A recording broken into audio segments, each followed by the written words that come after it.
Welcome. This is another episode of Leading Las Vegas. I'm Danielle Ford of DanielleFord.com, where visibility makes a difference. And my lovely, lovely guest today is Ruth E. Hedges. She is a pioneer in the crowdfunding industry, and she actually was responsible for helping to get a bill passed in Congress. Is that correct? Yes, it is. That is amazing. Thank you so much for being on the show. Thank you so much for having me. I'm very excited about being here. So can you give our audience a little bit more of the backstory, specifically around that bill that you got passed? That's so impressive and interesting. Thank you. Yes, it was actually during the height of the recession. There was a great, there was no access to capital. VCs, angels, and the banks stopped lending and stopped investing. And a group of us got together and went. We realized we would need to remove an 80-year-old securities law, which prevented all of us from investing in each other because we weren't considered accredited investors. Wow. Yeah, and most people didn't know that. But I don't think people know that still. And it was just basically protections that were put in the 1920s when a guy could drive up to a farm and try and sell fake stock certificates from the back of a pickup truck. But of course, with the internet now, that's not an issue. So we did. We actually wrote a bill called the Startup Exemption. We went to Congress. We walked the halls. We got signatures. Eventually, people like Steve Case, the U.S. Chamber of Commerce, and a whole bunch of other people joined our cause. And April 5th, 2012, President Obama signed it into law. It was called the Jobs Act. It's the crowdfunding bill, Title 34A6. Wow, so this has really been since 2012 that it's taken off. Then. Yes. I've noticed that too. It's almost like it came out of nowhere. People just crowdfunding for every. So it's almost like there was a demand for it, and people were pigeonholed into how am I going to get money, and you guys saw an opportunity to help everybody and go and allow that to happen. What we did is we looked at the reward and donation model, which is where most viewers would be familiar, which is like Kickstarter, which is reward-based crowdfunding, or Indiegogo, where you have a prototype, but you don't have the money for the inventory. So you go online and you ask the public, you basically say, if you help me on the front end, I'll give you a copy of this product for much less than what you'd pay once it's in the marketplace. That's reward-based crowdfunding. And then the other one is GoFundMe, which everybody's now familiar with, which is cause-based or donation-based crowdfunding. And so we took the functionality of that and we added the stock. So it's all the same, essentially. It's just the process is the same, but the end result is different. That's amazing. A lot of my audience are people that care a great deal about causes and are not necessarily, some people don't feel comfortable doing crowdfunding. Have you noticed that? Yeah, well, a lot of people think that like you're begging, or it's sort of like this kind of a pathetic thing to have to do. And it's really, I believe, that it's the best of our humanity. Right. When we can actually go out in the world and talk to complete strangers and make a case for something and have them ask them to join us in whether it's a cause or whether it's an innovative idea that we as a society need in the world, to be able to just go out into the world on social media and have that conversation is absolutely amazing. And just to put it in perspective, when I started in this industry in 2012, the entire crowdfunding industry was $1.7 billion. Today, it's over $60 billion. Oh my gosh. So we clearly are doing something right that people should feel okay with. Right. It's not almost, like, Yeah, I felt like that too. I've dabbled in crowdfunding a little bit, and I have gotten like really positive responses of people that want to support, and then I've even gotten people that are like, oh, but why are you asking for money? And to me, just like you said, it's like giving people an opportunity to be part of something amazing, which would have just gone to a bank who gave a loan or whatever. It's nowadays with the internet, it's like people can make a difference by just donating $5 or buying a product. That's great.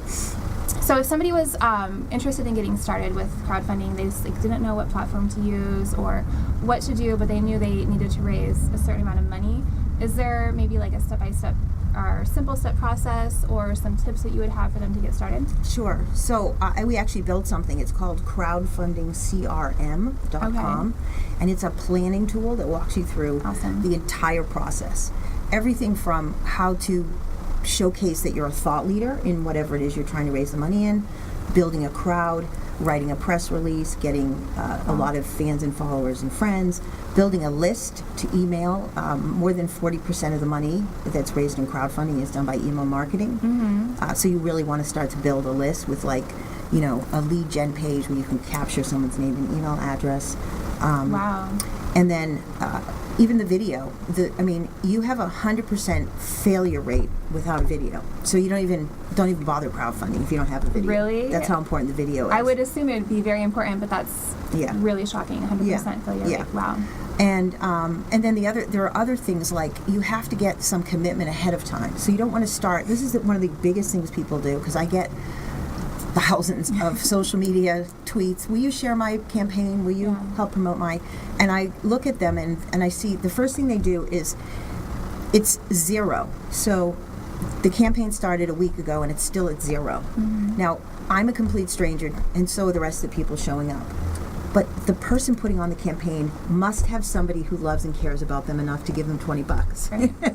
If like a parent, a sister, a brother, somebody. Right. If they can't find somebody who they really know, why should the public who shows up as a stranger look at that campaign and think, well, I'll be the first one to give you the $20? It makes no sense. Do you think it would be smart for them even just to do it themselves, almost like putting a few dollars in the tip jar? So exactly. So what we recommend in our product, the crowdfunding CRM, is we say get like 25 to 30% committed by people who are really your tribe Support per group. se. But just, I mean, it could be like you could have some scientific thing and you have, you know, a cure for something, and you already have been networking with business people in that area. They want to see you produce this product, so they would be inclined to help support your thing on the front end. And then that way the strangers who show up and now see this groundswell of money flowing in the first couple of days. They see 50, 100 backers, which is listed on the campaign page. That's going to compel people. So let me tell you another trick. You are better getting $300, a dollar from 300 people than $300 from one person. So all of these platforms like Indiegogo and Kickstarter and the other 2,000 platforms around the world in every language you can think of today, they want your customers' name and email address.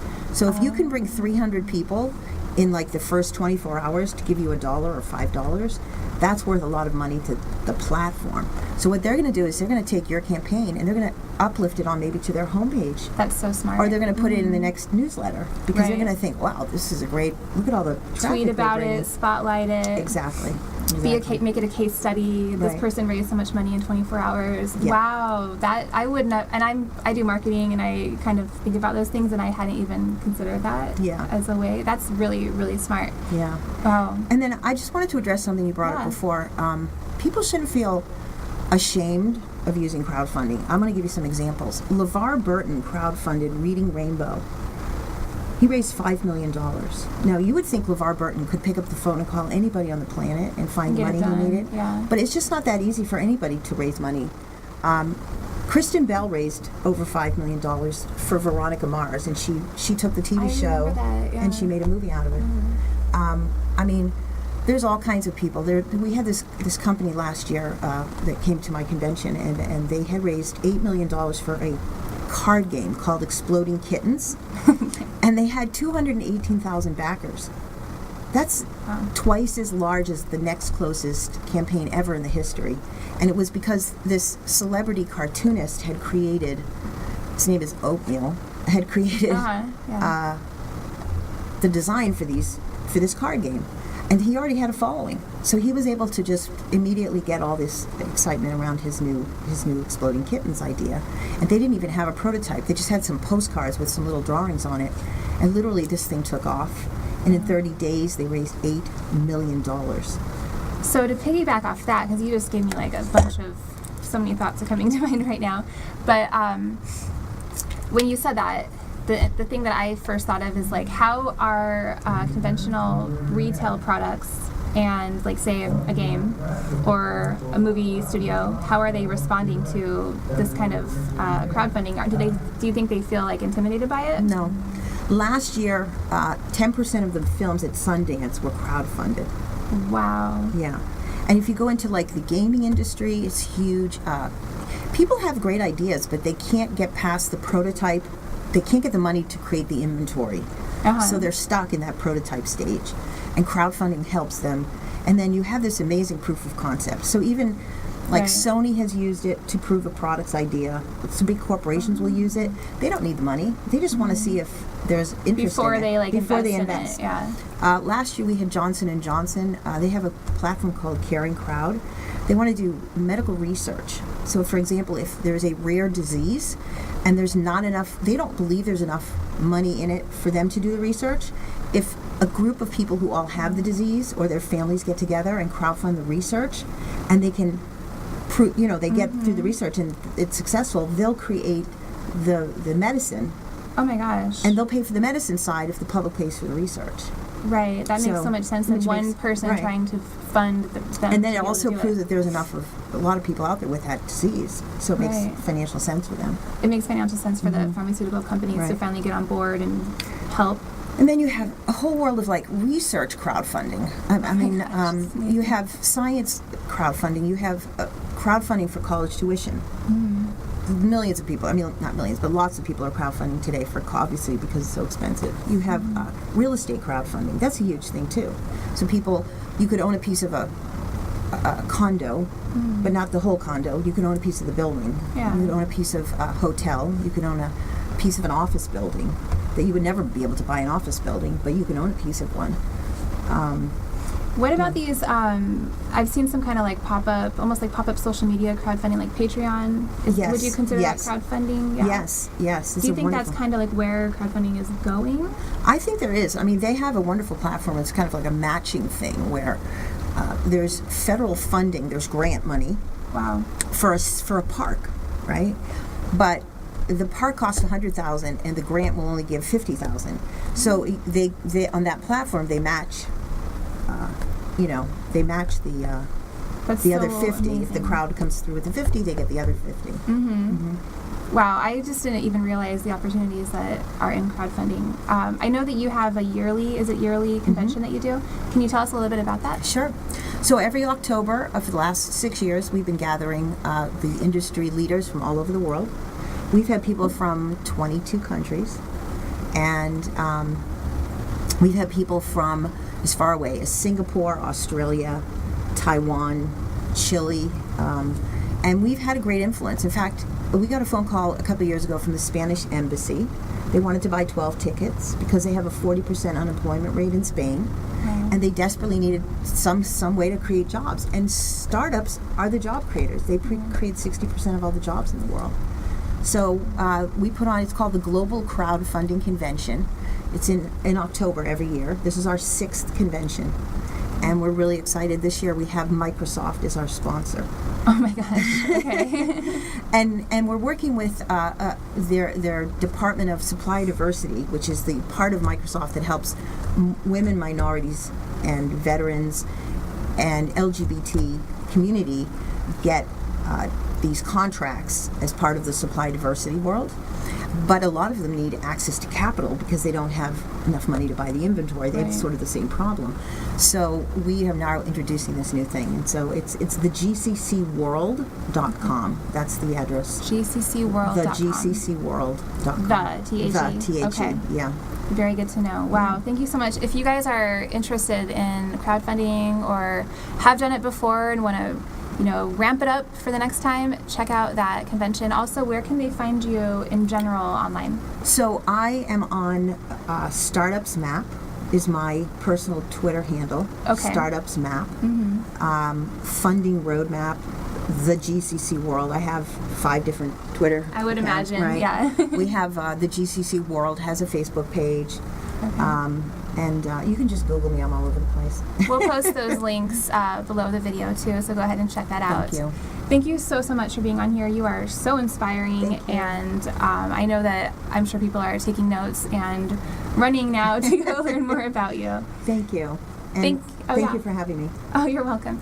Thank you guys so much for tuning in. Again, this is Ruth E. Hedges, and I'm Danielle Ford, and this has been another episode of Leading Las Vegas. I'll see you in the next one. Bye. Bye.